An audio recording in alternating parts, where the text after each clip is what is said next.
الحمد لله رب العالمين والصلاة والسلام على أشرف الأنبياء والمرسلين وعلى آله وأصحابه ومن تبعهم بإحسان إلى يوم الدين أما بعد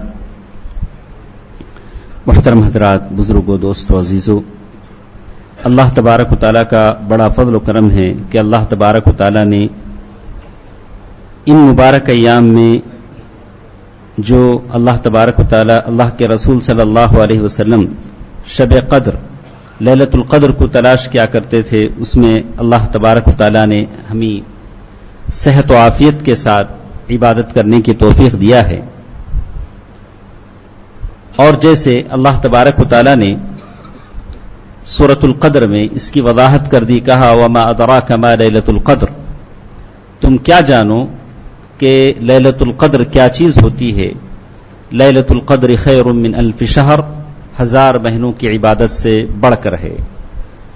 اور اللہ تبارک و تعالی انسان کی جو چھوٹی سی عقل ہوتی ہے، یہ عقل اس کو پا نہیں سکتی، آدمی اس کا استقصاء نہیں کر سکتا کہ لیلۃ القدر جو اتنی بڑی رات جہاں اللہ تعالیٰ کے فرشتے آتے ہوں اور بندوں کی عبادتوں میں دیکھا جاتا ہو، بندے دعا کرتے ہوں اور لیلۃ القدر کا ثواب ان کو ملتا ہے، تو یہ بہت ہی بڑی عظمت والی رات ہے۔ یا ایسے کہیں کہ یہ ایسی رات ہے جس میں اس کثرت سے فرشتے آتے ہیں کہ زمین تنگ ہو جاتی ہے۔ قدر ایسی اس معنی میں بھی لیا ہے کہ اس کثرت سے فرشتے آسمان سے آتے ہیں کہ زمین تنگ ہو جاتی ہے، اس کا ایک معنی بھی لیا گیا ہے۔ اللہ تعالیٰ اس رات کی فضیلتوں کو ہمیں عطا فرمائے۔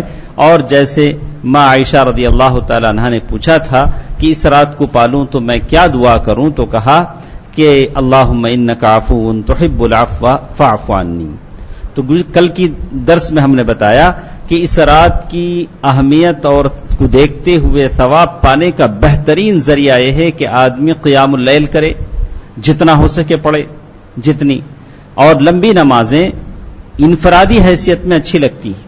آدمی اگر الگ پڑھ رہا ہے، پاؤ گھنٹے کا سجدہ کر لے، 10 منٹ کا سجدہ کر لے، کوئی بات نہیں، لیکن جماعت کے ساتھ اگر پڑھ رہا ہے یا پڑھا رہا ہے تو جماعت میں ہم جیسے آپ جیسے غریب بھی رہتے ہیں، بیمار بھی رہتے ہیں، جن کی گردنوں میں درد ہوتا ہے۔ اب آپ 10 منٹ کا سجدہ کریں گے تو ہماری گردن کیا بولے گی؟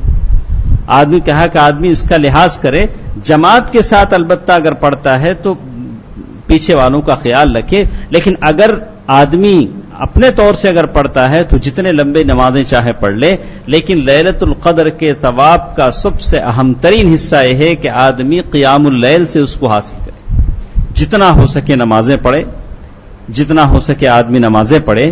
اور اسی طرح کہا گیا کہ دوسری چیز جو ہم نے بتائی کہ آدمی تلاوت قرآن مجید سے لیلۃ القدر کو پانے کی کوشش کرے، جتنا ہو سکے قرآن مجید پڑھے۔ اور میں تو تعجب کرتا ہوں کہ سلف کے بارے میں آتا ہے کہ بہت سارے لیلۃ القدر کی تلاش میں اچھی طرح خوب کپڑے سج کر آتے تھے، اور یہاں تک کہ کہا گیا کہ شب قدر کو تلاش کرنے کی سنتوں میں سے یہ بھی ہے کہ الغسل بین المغربین، کہ آدمی مغرب اور عشاء کے درمیان نہا لے۔ ایک مرتبہ وہ نہا لیتے تھے مغرب اور عشاء کے بیچ میں، اور پھر اچھا سا جوڑا پہن کر آتے تھے۔ لکھتے ہیں کہ پہلے جو لوگ تھے کہ 24ویں رات کو انہوں نے جوڑا پہنا تو پھر کبھی وہ جوڑا نہیں پہنا، اچھے خوبصورت لباس نئے کپڑے پہن کر آتے تھے۔ تو ہمارے پاس جو نئے کپڑے پہننے کا جو رواج ہے وہ کب پہنتے ہیں؟ 27ویں، بلا اسی کو پہنتے ہیں۔ آپ 1000 بولو، 1000 سنو، وہ مائنڈ سیٹ اپ ہے کہ 27ویں رات، اور وہ جاتا نہیں۔ اور یہ کہ اللہ کے نبی صلی اللہ علیہ وسلم آخری 10 راتیں جاگے اور اس کو پانے کی کوشش کرے، اور ہم کہہ دیں کہ نہیں یہی، اور اسی دن پہنتے ہیں۔ اور سلف کہتے ہیں کسی نے 24ویں تاریخ کو پہنا، کسی نے 25ویں تاریخ کو پہنا، خوبصورت جوڑے پہنے اور مسجد میں آئے۔ صحابہ وہ تابعین تابعین کہتے ہیں کہ ہم نے ان کو تب پہنتے دیکھا، پھر وہ جوڑا انہوں نے کبھی نہیں پہنا۔ اچھے جوڑے پہنتے تھے اور اس رات کی تلاش میں آتے تھے۔ اور اسی طرح تیسری چیز جو اس میں بتائی گئی کہ آدمی تلاوت قرآن مجید کے ساتھ ساتھ دعا کے آداب کا لحاظ کرے۔ دعا جو بہت ہی بہترین چیز ہے، اس میں سے کچھ باتیں میں نے ظہر کے بعد کے درس میں بتائی ہیں میں چاہتا ہوں کہ ایک بار آپ کو بتا دوں، اس لیے کہ ہمارے پاس آپ جو کچھ بھی ہے وہ یہی دعائیں ہیں جو آج کے لیے بہت ضروری چیز ہے. تو میں چاہتا تھا کہ ایک مرتبہ پھر آپ کو وہ دعائیں بتا دوں، دعاؤں کے جو آداب ہیں، جو شروط ہیں، ایک بار پھر آپ کے سامنے گنا دوں، تاکہ اس مرتبہ جب ہماری دعا ہم کریں تو بالکل شرف قبولیت حاصل ہو جائے، ہماری دعا ہرگز رد نہ ہو. تو ہم نے بتایا کہ آدمی جب دعا کرتا ہے تو دعا میں وسیلہ لے. اب وسیلے سے کوئی انکار تو نہیں کرتا، سارے کہتے ہیں کہ دعا میں وسیلہ لینا چاہیے. کس کا وسیلہ؟ اب بولے اللہ کا وسیلہ، اللہ کی صفات کا وسیلہ. اب جو لوگ وسیلے کی بات مانتے ہیں، اولیاء کا، بزرگوں کا، رسولوں کا، کہا کہ نہیں آدمی وسیلہ لے. وسیلہ سب سے پہلے آدمی اللہ تعالیٰ کی جو نام ہے، آدمی دعا کرے تو کہے اے اللہ تو بہترین بڑے عرش کا مالک ہے، عرش کا حوالہ دے. یا اللہ اتنے بڑے عرش کا مالک ہماری دعاؤں کو قبول فرما. یا اللہ تو قبول کرنے والا ہے، تواب ہے، توبہ قبول کرتا، ہماری توبہ کو قبول فرما. تو عزیز ہے، تو جبار ہے، تو متکبر ہے، تو رحیم ہے، تو رحمان ہے، تو غفور ہے، بخشنے والا ہے، ہمیں بخش دے. اللہ تعالیٰ کے جتنے اچھے اچھے نام ہیں، آدمی ان اچھے ناموں کا وسیلہ لے. نمبر 1. نمبر 2، آدمی جو کچھ نیک عمل کیا ہے اس کا وسیلہ لے. بولے یا اللہ میں بڑی مشکل سے چل کے آیا ہوں اتنی دور گھر سے مسجد میں، یا اللہ اس عمل کو قبول فرما، میرے دعا کو قبول فرما. یا اللہ میں نے اتنے پیسے تیرے راستے میں خرچ کیے ہیں، یا اللہ میرے اس دعا کو قبول فرما. جو کچھ بھی آپ نے اور ہم نے زندگی میں اچھا سا کام کیا ہے اس کو ہم اللہ تعالیٰ کے سامنے پیش کریں. جیسے اصحاب الغار، غار والوں نے جب اس غار میں پھنس گئے تھے تو ایک ایک نے اپنا اچھا عمل پیش کیا تھا کہ اللہ میں نے اپنے ماں باپ کو خدمت کیا، رات بھر سرہانے کھڑا رہا، اور جب تک وہ بیدار نہیں ہوئے میں نے اپنی بیوی بچوں کو دودھ نہیں پلایا. جب وہ بیدار ہوئے تو میں نے پہلے ماں باپ کو دودھ پلایا، پھر بیوی بچوں کو پلایا. یا اللہ اگر وہ میرا کام اچھا ہے تو یہ غار کا پتھر ہٹا دے. تو معلوم یہ ہوتا ہے کہ آدمی اللہ تعالیٰ سے دعا کرے تو اپنے بہترین عمل کا حوالہ دے. آپ کی زندگی میں آپ یاد کریں، تھوڑی دیر آنکھ بند کر لیں کہ کتنے اچھے اچھے کام آپ نے کیے ہیں، کتنے اچھے اچھے کام ضرور یاد ہوں گے. بہت سارے کام ہم اپنی زندگی میں کیے ہیں جو اللہ تعالیٰ کے لیے ہم نے کیے. یہاں تک کہ چھوٹے سے بچے نے بھی کبھی کسی اندھے فقیر کو روڈ کراس کروا دیا، یا کسی کی کوئی چیز گم گئی تو اسے دے دی، یہ بھی اچھا عمل ہے. آپ اللہ تعالیٰ کے پاس اسے پیش کر سکتے ہیں. یا اللہ یہ کام میں نے کہا، کبھی اپنی ماں کا ہاتھ بٹا دیا، کبھی اپنی بیمار ماں کا ساتھ دے دیا، کبھی اپنی بہن کا ساتھ دے دیا، یہ بھی آپ کے لیے اچھا عمل ہے. اس کو آپ اور ہم دعاؤں میں پیش کریں. تیسری چیز جو وسیلے کے طور پر پیش ہوتی ہے، بتایا گیا آدمی اپنے اچھے لوگوں سے دعا کی درخواست کرے، لیکن اس آدمی کے بارے میں کہا رجل حی حاضر، وہ آدمی زندہ ہو اور سامنے ہو، موجود ہو. یا کبھی زندہ ہے، فون سے بات ہوتی ہے، کوئی عمرہ کر رہا، آپ بولیں جیسے اللہ کے رسول صلی اللہ علیہ وسلم سے ثابت ہے کہ آپ نے بہت سارے صحابہ کو کہا اے بھائی اپنی دعا میں مجھے نہ بھولنا. جیسے میں نے ظہر کے بعد کے درس میں بتایا، لیکن بعض لوگوں کا یہ تقیہ کلام ہو جاتا ہے، یعنی خامخواہ کچھ تو کرتے نہیں لیکن لوگوں سے کہتے ہیں میرے لیے دعا کرو. آپ بلائیں گے بھائی نماز کے لیے آؤ، بولیں گے میرے لیے ہدایت کی دعا کرو. آپ دعا کریں گے تو اللہ مجھے ہدایت دے گا. اس کو ہدایت کی نہیں، اس کو پتہ نہیں اب کیسے دعا کریں. آدمی اپنے سے سدھرنے کی کوشش کرے، پھر اللہ تعالیٰ سے توفیق طلب کرے. خامخواہ لوگوں سے کہہ رہا میرے لیے دعا کرو، میرے لیے دعا کرو. تم آگے نہیں بڑھو گے تو میری دعا کیا فائدہ دے؟ پہلے تم آگے بڑھو، پھر اللہ تعالیٰ سے توفیق طلب کرو. اسی لیے اللہ تعالیٰ نے کہا، حدیث قدسی میں کہا گیا کہ تم ایک قدم آتے ہو، ایک بالش آتے ہو تو اللہ تعالیٰ ایک گز تمہاری طرف آتے ہیں، اور تم چل کر آتے ہو تو اللہ تعالیٰ تمہاری طرف دوڑ کر آتے ہیں. لیکن شرط ہے کہ تمہارے اندر دوڑنے کی ہمت ہو اور تم اللہ تبارک و تعالیٰ کی طرف آؤ. تب معلوم ہوگا کہ اللہ تبارک و تعالیٰ کی طرف تم چل رہے ہو، آگے بڑھ رہے ہو، اللہ تعالیٰ تمہاری طرف آئیں گے. تو یہ آدمی کے لیے دعا میں وسیلے لینے کی چیزیں ہیں. اسی طرح کچھ چیزیں ہم نے بتایا کہ دعا کے آداب میں سے کچھ چیزیں ہم نے بتائی کہ دعا کے آداب کیسے ہونا چاہیے. تو بتایا کہ سب سے پہلے آدمی دعا شروع کرے تو اللہ تعالیٰ کی تعریف کرے, سورہ فاتحہ پڑھ لے. سب سے پہلے الحمدللہ رب العالمین الرحمن الرحیم آدمی سورہ فاتحہ پڑھ لے. ویصلی علی النبی, اور پھر آدمی اللہ کے رسول صلی اللہ علیہ وسلم پر درود پڑھے. دعا شروع کیا ہے اور پہلے الحمدللہ رب العالمین درود پڑھے اور پھر آخر میں بھی درود پڑھے. دعا کا خیال رکھیں, شکوہ نہ کریں کہ ہماری دعائیں قبول نہیں ہوتی, یہ بات غلط ہے.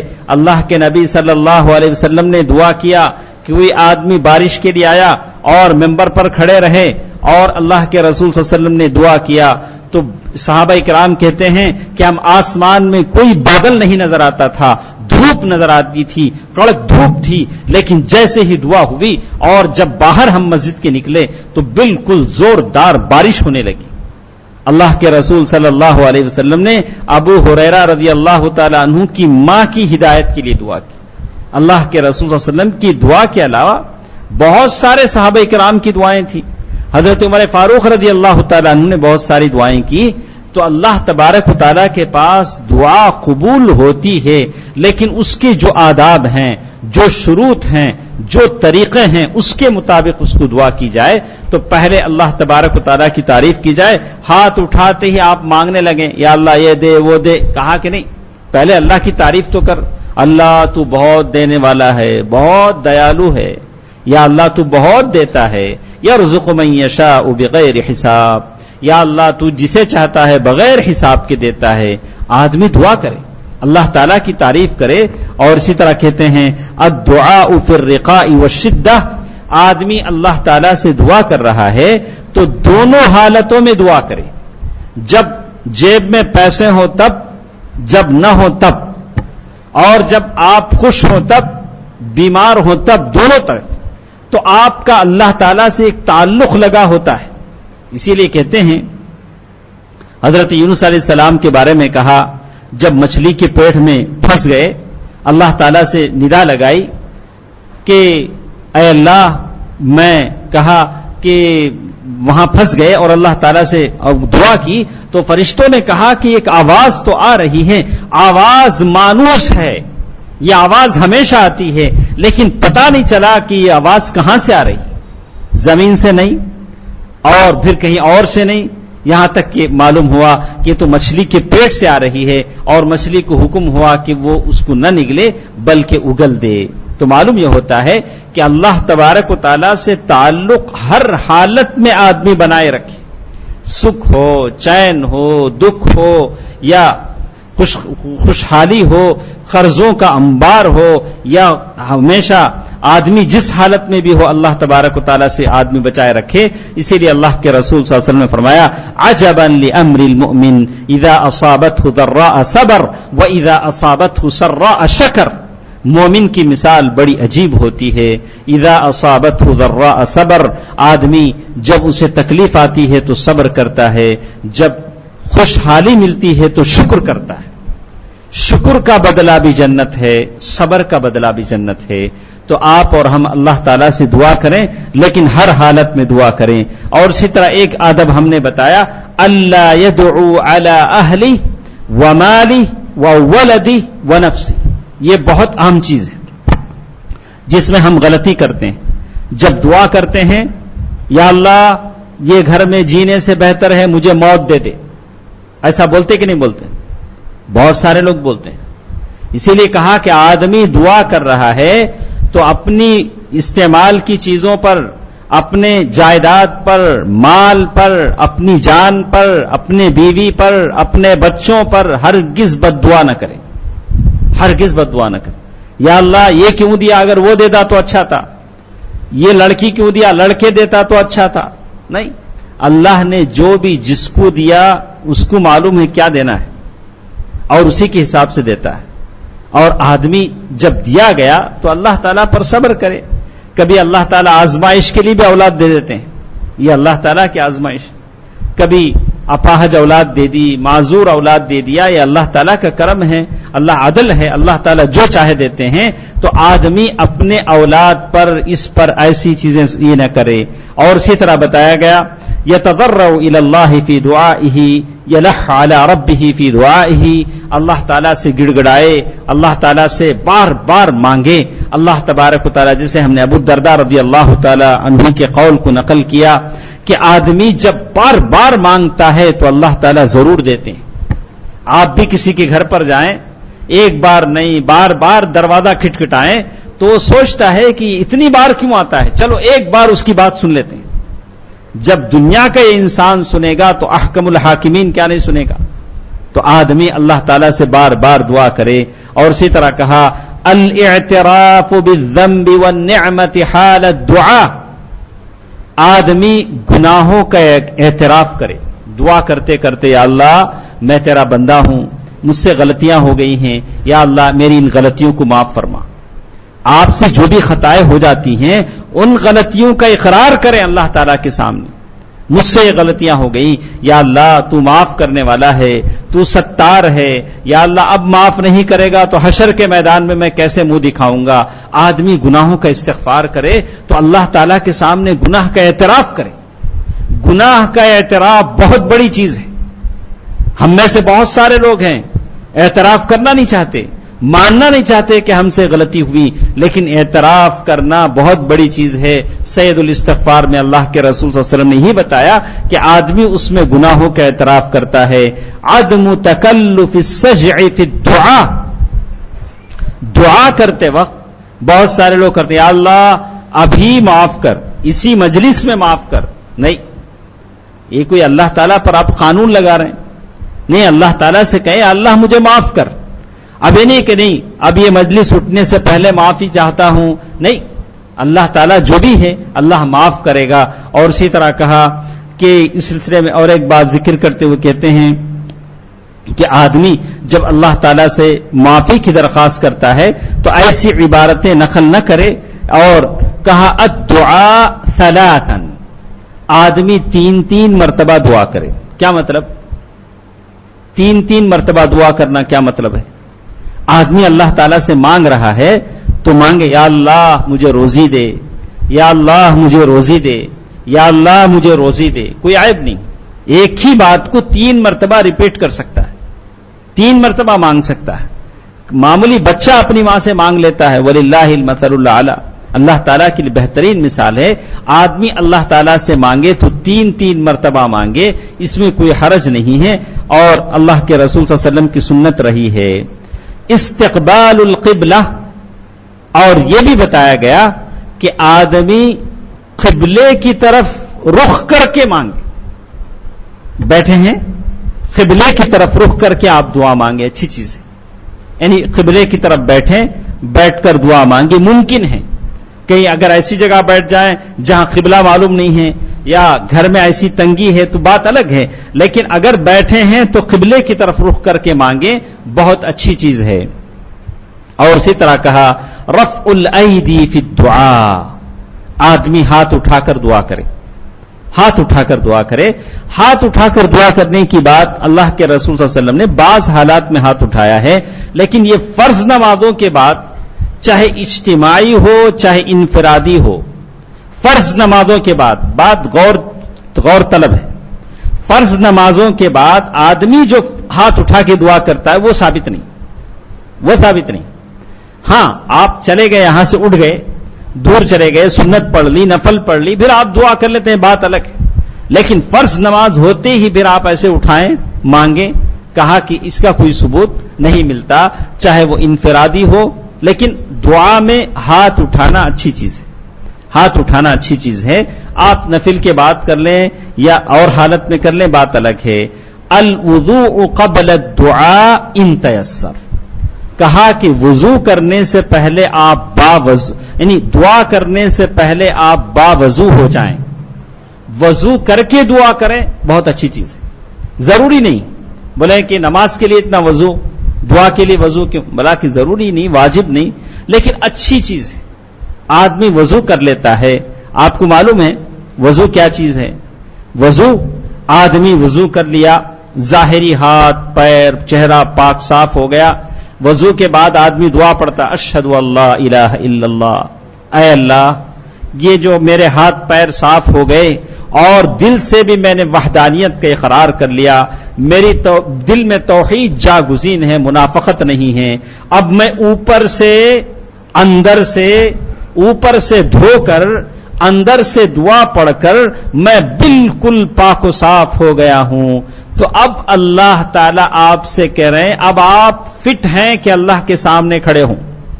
اللہ اکبر، آپ ہاتھ پیر دھو کے باوضو ہو گئے اور وضو کے بعد کی دعا پڑھ لی، وحدانیت کی گواہی دے دی، تو آپ اس قابل بنے کہ اللہ کے سامنے صف میں کھڑے ہوں۔ یہ وضو کا مطلب ہے۔ تو کہا کہ آدمی دعا سے پہلے وضو کر لیتا ہے تو بہت اچھی چیز ہے۔ البکاء فی الدعاء من خشیت اللہ تبارک و تعالی، دعا میں اللہ تعالیٰ کو یاد کر کے آدمی روتا ہے، اللہ تعالیٰ سے یاد آ کے آدمی مانگتے مانگتے روتا ہے، اللہ تو نہ دے گا تو کون دے گا۔ صحابہ اکرام روتے تھے، اللہ کے رسول صلی اللہ علیہ وسلم روتے تھے، ماں عائشہ رضی اللہ تعالیٰ عنہا فرماتی ہیں اللہ کے رسول صلی اللہ علیہ وسلم روئے، اتنا روئے کہ میری گود بھیگ گئی، اللہ بل حجری۔ اور کبھی اللہ کے نبی صلی اللہ علیہ وسلم کی گود بھیگ گئی اور وہ ساتھ بیٹھتے تھے۔ اب یہ نہیں ہوتا تھا کہ بیوی بچوں کے ساتھ ہوتے تھے، اسی لیے میں دکتور آر کے صاحب نے جو اپنی بات کہی کہ آدمی یہ ضروری نہیں ہے کہ اللہ تعالیٰ کی عبادت کے لیے آپ بیوی کو ایک طرف رکھ دیں، بچوں کو ایک طرف رکھ دیں، پھر آپ بیٹھیں اللہ اللہ۔ بیوی بچوں میں رہ کر بھی اللہ یاد آتا ہے۔ چھوٹے بچے ہیں، بچوں کو برداشت کیا جائے۔ بہت سارے لوگ ہیں بچوں سے الرجی ہو جاتی، بچوں سے کیا ہو جاتی؟ الرجی۔ نہیں، بچے اللہ تعالیٰ کی بہت بڑی نعمت ہے۔ پہلے جو سلف دعائیں کرتے تھے چھوٹے بچوں کو بٹھا کر دعا کرتے تھے، چھوٹے بچے ہاتھ اٹھاتے ہیں، اللہ تعالیٰ ان کی معصومیت پر رحم کرتا ہے، وہ بھی آمین بولتے ہیں، وہ بھی ہمارے ساتھ عبادتیں کرتے ہیں، تو ہو سکتا ہے اللہ تعالیٰ ان کی وجہ سے ہماری دعائیں قبول کرے۔ اللہ اکبر، ایسا ہوتا ہے۔ تو بچے اللہ تعالیٰ کی بہت بڑی نعمت ہیں، انہیں برداشت کیا جائے اور ان کو ساتھ لے جایا جائے۔ اور اسی لیے پہلے لوگ جو دعائیں کرتے تھے، عید کی نماز میں جو لوگ جاتے ہیں بزرگوں کو لے کر، بڑے لوگوں کو لے کر، چھوٹے بچوں کو لے کر اللہ تعالیٰ سے مانگتے ہیں، تو اللہ تعالیٰ ان بوڑھے لوگوں کی وجہ سے، چھوٹے بچوں کی وجہ سے اللہ تعالیٰ بعض دعائیں قبول کر دیتے ہیں۔ تو آدمی اس کا لحاظ کرے۔ تو اللہ کے رسول صلی اللہ علیہ وسلم دعاؤں میں روتے تھے، دعا میں رونا یہ دعا کی سنت اور آداب میں شامل ہے۔ اور اسی طرح کہا اظہار الافتقار الی اللہ تعالی والشکوى الیہ، آدمی اللہ تعالیٰ سے دعا کر رہا ہے تو محتاجی کا ذکر کرے، یا اللہ میں محتاج ہوں، فقیر ہوں، یا اللہ میں بیماری کی شکایت کرتا ہوں، یا اللہ میں تنگدستی کی شکایت کرتا ہوں، اللہ تعالیٰ سے شکایت کرے، اللہ تعالیٰ سے روئے۔ انہیں کہ اللہ میں تو فی الحال میرے پاس اتنے پیسے ہیں، تو دے گا تو چلے گا، نہیں دے گا تو تب بھی چلے گا، نہیں، تمہارے پاس کیا ہے؟ انتم الفقراء الی اللہ واللہ هو الغنی، ارے تم تو سب کے سب فقیر ہو، واللہ الغنی، اللہ تعالیٰ تو مالدار ہے، بے نیاز ہے۔ اللہ تعالیٰ سے مانگو، اللہ تعالیٰ کے سامنے اپنی محتاجی کا ذکر کرو۔ انبیاء کرام جنہیں سلطنتیں دی گئیں انہوں نے مانگا، سلیمان علیہ السلام نے مانگا، اللہ کے نبی صلی اللہ علیہ وسلم نے مانگا، اور بڑے بڑے عبد الرحمن ابن عوف، حضرت عثمان ابن عفان رضی اللہ تعالیٰ عنہ، ایسے ایسے مالداروں نے مانگا۔ آدمی جیسے بھی ہے، جس حالت میں بھی ہے، وہ اللہ تعالیٰ کے کرم و رحم کا محتاج ہے۔ اسی لیے کہتے ہیں، مجھے ایک اچھی بات یاد آئی، کہا کہ اگر کوئی عورت بھی اللہ تعالیٰ سے دعا کرتی ہے، اللہ تعالیٰ سے مانگتی ہے، اور اللہ تعالیٰ کے حکم کے مطابق دنیا میں کپڑے پہنتی ہے، تو جنت میں اللہ تعالیٰ اپنی مرضی کے مطابق اسے کپڑے پہنائیں گے۔ قرآن کیا کہتا ہے؟ قطعت لهم ثياب من نار يصب من فوق رؤوسهم الحميم يصهر به ما في بطونهم والجلود ولهم مقامع من حديد۔ دنیا میں اگر کوئی اللہ کی مرضی کے مطابق لباس پہنتا ہے، یا پہنتی ہے جیسے اللہ تعالیٰ چاہتا ہے شرم اور حیا کا لباس، تو اللہ تعالیٰ جنت میں اسے ایمان کا لباس اپنی مرضی سے پہناتے ہیں۔ اللہ کی مرضی سے جنت میں لباس پہننا ہے تو زمین پر اللہ کی مرضی کا لباس کا لحاظ پہننا ہے۔ اور اللہ تعالیٰ دعاؤں کی جب بات آتی ہے تو ایک عورت بھی جب دعا کرتی ہے، جیسے مریم کی ماں نے دعا کیا تو اللہ تعالیٰ نے انہیں مریم بھی دیا، مریم کے بعد پھر ایک نبی کو بھی پیدا فرمایا عیسیٰ علیہ السلام کی شکل میں۔ انہوں نے بس ایک دعا کی تھی، یا اللہ ایسی اولاد دے، میں تجھے وہ اولاد اگر تو دے گا تو میں مسجد کا خادم بنا دوں گی۔ مریم کی ماں نے کیا دعا کی تھی؟ یا اللہ اگر تو مجھے لڑکا دے گا تو میں اسے مسجد کا نوکر بنا دوں گی۔ لیکن جب بچہ ہوا تو انہوں نے کہا اللہ یہ کیا ہے، یہ تو لڑکا نہیں ہوا ہے تو لڑکی ہوگی۔ تو اللہ تعالیٰ نے کہا فَتَقَبَّلَهَا ربها بقبول حسن وانبتها نباتا حسنا وكفلها زكريا۔ اللہ تعالیٰ نے کہا کہ ہم اچھی طرح جانتے ہیں کہ ہم نے تم کو کیا دیا ہے، لیکن اس سے وہ ہوگا جو کسی لڑکے سے نہیں ہوگا۔ اور مریم جن کی کفالت زکریا علیہ السلام نے کی، اور اسی مریم کے پیٹ سے اللہ تعالیٰ نے عیسیٰ علیہ السلام کو پیدا فرمایا۔ ایک ماں کی دعا جب نکلتی ہے تو انبیاء بھی اس سے پیدا ہوتے ہیں، لیکن شرط ہے کہ دعا ماں کی دل سے نکلے۔ اپنی ماں کو خوش کیجئے، ماں کی دعائیں لیجئے، ان دعاؤں کی گھروں میں بڑی برکتیں ہوتی ہیں۔ اور اسی طرح کہا اور اسی طرح کہتے ہیں یبدأ الداعی بنفسہ اذا دعا لغیرہ، جب آدمی دعا کرتا ہے تو سب سے پہلے اپنے لیے دعا کرے، اپنے لیے دعا کرے۔ التوبۃ ورد المظالم، اور اپنے لیے دعا کرے۔ اور اسی طرح بتایا کہ آدمی گناہوں سے توبہ کرے، ورد المظالم، اور جو کسی پر ظلم کیا ہے تو اسے اس کا حق واپس کر دے، اور پھر دعا کرے۔ یعنی کہ میں نے کسی کی چیز چرا لی ہے اور بیٹھ کر مسجد میں دعا کر رہا ہوں یا اللہ معاف کر معاف کر، کہا کہ پہلے جا کر اسے چیز واپس کرو پھر دعا کرو۔ اور اسی طرح بتایا یدعو لوالدیہ مع نفسہ، آدمی اپنے ماں باپ کے لیے بھی دعا کرے، اپنے مومنوں کے لیے دعا کرے، سارے لوگوں کے لیے دعا کرے۔ اور آدمی جہاں اپنے لیے دعا کرتا ہے والدین کے لیے بھی دعا کرے۔ اسی طرح کہا کہ کون سے اوقات ہیں، کیا ٹائمنگ ہے جس میں آدمی دعا کرتا ہے تو اس کی دعا قبول ہوتی ہے۔ تو پہلی چیز انہوں نے یہی بتائی لیلۃ القدر۔ اللہ اکبر، لیلۃ القدر، قدر والی رات۔ اب یہ کہ لیلۃ القدر ہے کہاں، اسی کو ڈھونڈنے کے لیے تو ہم بیٹھے ہیں۔ اسی لیے فارسی میں شعر کہتے ہیں ہر شب قدر بودے، شب قدر بے قدر بودے۔ آپ نے سمجھا؟ یہ فارسی شعر ہے۔ فارسی ایک زبان تھی، بڑی پیاری زبان، پہلے یہی بولی اور کہی جاتی تھی۔ ہر شب قدر بودے، اگر ہر رات شب قدر ہوتی تو شب قدر بے قدر ہوتی۔ اسی لیے اللہ تعالیٰ نے شب قدر کو کیا کر دیا؟ چھپا کر رکھ دیا۔ ڈھونڈو، جاگو، ذکر کرو، قیام کرو، ڈھونڈو اس کو، جدوجہد کرو۔ تو شب قدر کی دعا بڑی اہمیت والی ہوتی ہے۔ اور اسی طرح کہا کہ ہر فرض نماز کے بعد جو آدمی دعا کرتا ہے، دعا کرنا ہے، لیکن ہم نے یہ کہا کہ ہاتھ اٹھا کر جو آدمی کرتا ہے، کہا کہ اس کے تعلق سے یہ ہے۔ پھر کہا جوف اللیل الآخر، آخری رات میں جو دعا ہوتی، آخری رات میں جو دعا ہوتی ہے، بین الاذان والاقامہ، اقامت اور اذان کے بیچ میں جو ٹائم ہوتا ہے، اس میں جو دعا آدمی کرتا ہے، عند النداء للصلوات المکتوبات، اور جب فرض نماز کے لیے اذان جب ہوتی ہے اس وقت جو دعا کرتا ہے، عند اقامت الصلاۃ، نماز کی جب اقامت کا وقت ہوتا ہے تب آدمی دعا کرتا ہے، تو یہ تمام قبول ہونے کے اوقات ہیں۔ عند نزول الغیث، بارش جب ہو رہی ہوتی ہے، اور ساعۃ من کل لیلہ، رات کے تمام وقت، ساعۃ من ساعات یوم الجمعہ، اور جمعے کے دن مبارک گھڑی ہوتی ہے، فی السجود، اسی طرح سجدے میں جو آدمی دعا کرتا ہے، اور اسی طرح نیند سے اٹھنے کے بعد جو دعائیں آدمی پڑھتا ہے، یہ ساری دعائیں ہیں جو اللہ تبارک و تعالیٰ اسے قبول کرتے ہیں۔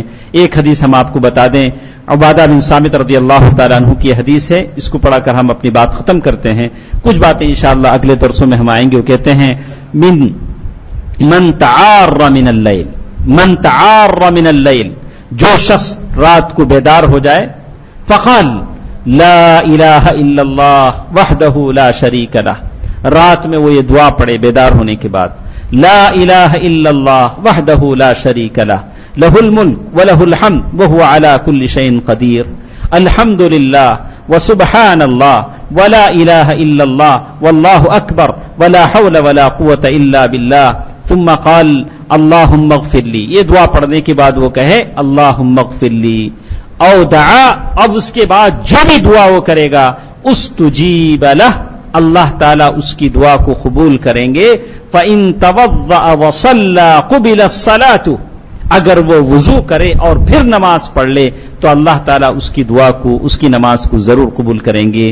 کچھ باتیں اس کے تعلق سے دعا کے آداب، شروط، موانع ہمارے اگلے درسوں میں آئیں گی، تو اللہ تعالیٰ سے دعا ہے کہ اللہ تعالیٰ اس رات کی فضیلت اور برکتوں کو ہمارے لیے عطا فرمائے۔ پھر ایک بار میں کہوں گا کہ بڑی تیزی کے ساتھ یہ مبارک ایام ہمیں جا رہے ہیں، ایک دوسرے کے لیے ہم صبر کی تلقین کی دعا کریں، ایک دوسرے کے لیے بھی دعا کریں اور اس رات کی فضیلت کو پانے کی کوشش کریں۔ اللہ تعالیٰ اس کی توفیق مجھے اور آپ کو عطا فرمائے۔ اللہ تعالیٰ ہماری دعاؤں کو شرف قبولیت بخشے۔ ان اللہ وملائکتہ یصلون علی النبی یا ایھا الذین آمنوا صلوا علیہ وسلموا تسلیما۔ اللهم صل علی محمد وعلی آل محمد کما صلیت علی ابراہیم وعلی آل ابراہیم انک حمید مجید۔ اللهم بارك على محمد وعلى آل محمد كما باركت على إبراهيم وعلى آل إبراهيم إنك حميد مجيد برحمتك يا أرحم الراحمين والحمد لله رب العالمين والسلام عليكم ورحمة الله وبركاته۔